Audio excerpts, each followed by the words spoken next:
დამიკავშირდა სახელმწიფო უსაფრთხოების სამსახური, ეგრეთ წოდებული სუსი. და ითხოვენ ჩემთან გასაუბრებას. მაგრამ მე ამას აგერ ღიად ვდებ და ამას ვაკეთებ იმიტომ, რომ როგორც ჩვევია ხოლმე ბიზნეს სამსახურში სამწუხაროდ ბიზნეს სამსახურში ჩაყენებულ პოლიციას თუ სხვადასხვა სამსახურებს გაასაიდუმლოებენ ხოლმე, გაუთქმელობაზე ხელს მოაწერინებენ ხოლმე ადამიანებს და პროცესები ისე მიმდინარეობს ხოლმე, რომ კაცი შვილმა არ იცის რეალურად რა ხდება.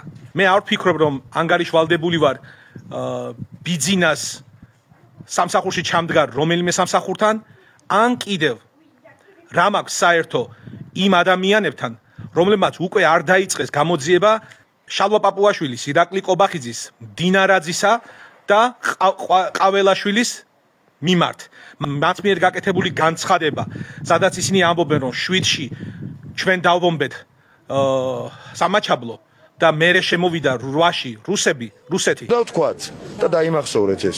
და ეს ასე იყო, ამიტომ უნდა ვთქვათ, რომ დიახ, სამწუხაროდ გასცა ბრძანება, მასობრივი დაბომბვის და ეს ყველა ვნახეთ, საკუთარი თვალით და საკუთარი ყურით მოვისმინეთ და რუსეთი საქართველოს შემოიჭრა 8 აგვისტოს, რითაც დაიწყო რუსეთ-საქართველოს ომი.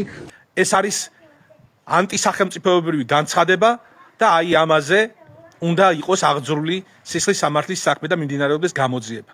აი ამ ხალხის ხელის დამფარებელ სამსახურებს მე უბრალოდ არ ვაღიარებ.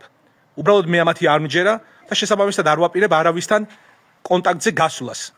მე ანგარიშვალდებული ვარ მხოლოდ ქართველ ხალხთან და როგორც თავში ვახსენე კონცეფტს როგორც ჩვევია საიდ გრიფით საიდუმლო დაედო ეს რომ არ მოხდეს აგერ ღიად.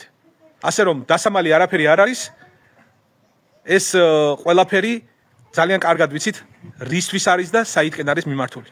ახლა კი ძალიან საქმიანად მინდა მიმართო იმ სამმართველოს, როგორც წერია სუსის მთავარი სამმართველოა, საგამომძიებლო, მიმართო გამომძიებელსაც და ყველას ვინც იქ მუშაობთ.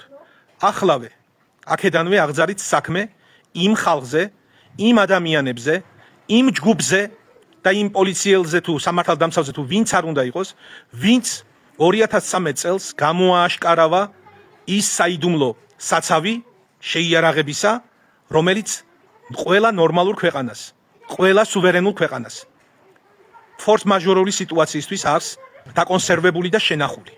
ასე რომ Facebook-ებში კი ნუ დაძვრებით და ვიღაცამ რაღაცა დაწერა და ვიღაცას კი ნუ მისდევთ, რეალურად გამოიკულიეთ საქმე, რომელიც პირდაპირ დანაშაულია და ბიძინა ივანიშვილი სწორედ მოვიდა ამ ყველაფრით.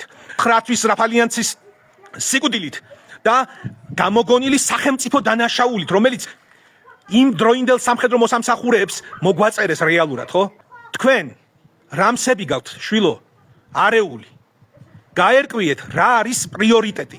ვინც საიდუმლო საცავებს და საიდუმლო დანიშნულების ობიექტებს გასცემს რას ქვია, საქვეყნოდ გამოჭიმეთ, თელმა მსოფლიომ გაიგო, რას აკეთებდა ქართული სამსახურები.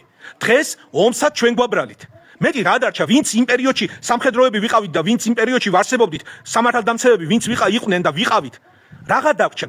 მაგრამ ჩავსვით ყველა ერთად ციხეში, ვინ ახართ, შვილო, რა გინდათ საერთოდ?